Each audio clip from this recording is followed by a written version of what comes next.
चला आज आपण झाडासाठी असं लिक्विड खत बनवूया. टॉनिकसुद्धा आपण म्हणू शकतो याला, कारण हे बनवायला तितकंच सोपं आहे आणि द्यायलासुद्धा सोपं आहे. आपल्या घरातील जे आपण भाजी वगैरे आणतो ना, बुधवार झाला की मी हे सर्व बघा याच्यात बघा तुम्हाला मोगऱ्याचे हार, बऱ्याच प्रकारचे आपल्या किचन वेस्ट, भाज्यांचे साली हे सर्व एकत्र करून एखाद्या अशा पिशवीत ठेवायच्या आणि या पिशवीत ठेवल्यामुळं काय होते, आपल्या खतामुळे आपल्याला गाळण्याचं काम पडत नाही. याच्यासोबत मी तुम्हाला जे दाखवलं ना, ते आपण चहा पावडर जे होती ना, चहा केल्यावर जे उरलेली होती आणि ती मी स्वच्छ धुवून तीसुद्धा थोडी टाकली. त्याच्यासोबत थोड्या केळीच्या साली, ते पण तुम्हाला परत दाखवते.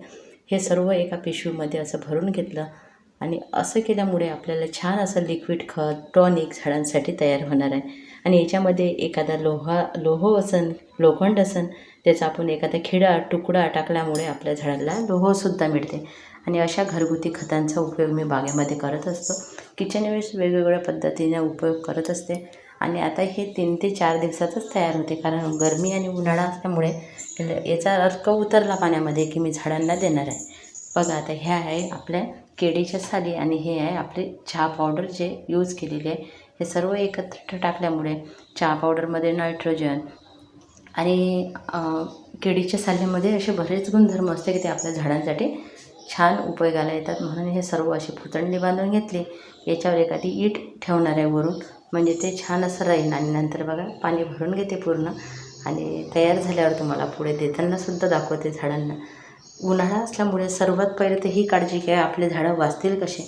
कितीही प्रयत्न केला तरी काही झाडं जातात, कारण उष्णता इतकी जास्त आहे आणि त्याच्यासोबत गरम वाफा जो राहते ना, त्या खूप झाडांना लागतात. आणि आपल्या आता यावर्षी तर सर्वांना असह्य उन्हाळा होता. शेवटचे दिवस जास्तच कठीण जात आहे. बघा आता एका बकेटमध्ये 1 ते 2 मग हे लिक्विड टाकून घेतलं आणि आपल्या बागेमधील प्रत्येक झाडाला मी असं देते. काही दिवस बाहेर गेल्यावर काही झाडं माझे खराब झाले, कारण कसं अचानक काही छोटे रोपं होते लावलेले होते, त्याच्यावर अचानक पाणी देण्याचं राहून जाते आपण जेव्हा सांगतो, आणि तेव्हा ते झाडं खराब झाले काही. पण बघूया, बरेच वाचले, त्याच्याबद्दलही आपण काळजी घेऊया. अशा पद्धतीने बघा बागेमध्ये जेवढं लागते तेवढं थोड्या प्रमाणात जरी दिलं ना, बघा पानं बघा असे किती सुकून राहिले हे उष्णतेच्या गरम वाफामुळे. पण त्याच्यासोबत कळ्या अजूनही येत आहे त्या झाडाला, असं हे मला तुम्हाला दाखवायचं होतं. आणि अशा पद्धतीने बघा सर्व झाडांना आपण थोडं देऊन देऊ. या जास्वंदाला बघा कळ्या फुलां भरपूर प्रमाणात आलेल्या आहे आणि त्यात मी तुम्हाला दाखवण्याचा प्रयत्न करत आहे. आणि पेरूला आता बघा आपल्या भरपूर पेरू लागले होते, तर खरं तर हे एवढ्या छोट्या झाडावर आपण घ्यायचे नाही फळं, त्याची ग्रोथ होऊ द्यायची. पण मी ते ठेवलेले होते, त्याला 3 पेरू वाचले. आता बघूया, एक जरी राहिलं तरी ठीक आहे, कारण ते झाडं खूप छोटं आहे आणि त्याला पेरू भरपूर प्रमाणात लागले होते. म्हणजे पॉलिनेटरचं माझ्या बागेमध्ये एवढं असते ना, तर प्रत्येक पेरू फुलाचं फळामध्ये रूपांतर झालेलं होतं. आणि वाटर दिलेलं बघा थोडं लिक्विड स्वरूपात असं देत असते मी, कारण मी कोणतेही केमिकलचा वापर करत नाही. मग झाडांना काही ना काही ग्रोथसाठी द्यावं लागते, म्हणून हे मी देते. कारण ते आपल्या गुणधर्म जे असतात आपल्या वेगवेगळ्या सालीमध्ये ते पाण्यामध्ये उतरतात आणि ते आपल्या झाडांना मिळते. अशा पद्धतीने मी सर्व झाडांना हे असे उपाय करत असते. राऊंड 15 दिवसातून किंवा महिन्यातून जरी तुम्ही केलं तरी तुमच्या झाडाला घरच्या घरी असे खत तुम्ही देऊ शकता आणि बागेची ग्रोथ खूप झपाट्याने वाढू शकते. आणि काही जास्वंदाचे, काही झेंडू आहे, ते झेंडू पण बघा.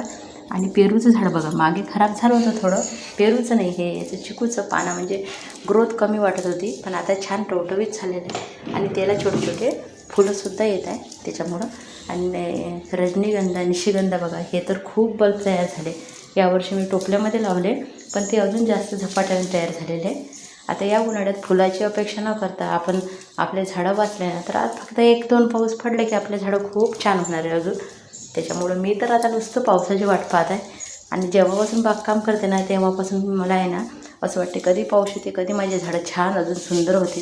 कारण पावसात आपण कितीही पाणी घाला, पण पावसाचं पाणी हे वेगळं खत म्हणून काम करते आणि झाडांना अजूनच टवटवीतपणा, तजेलदारपणा येते.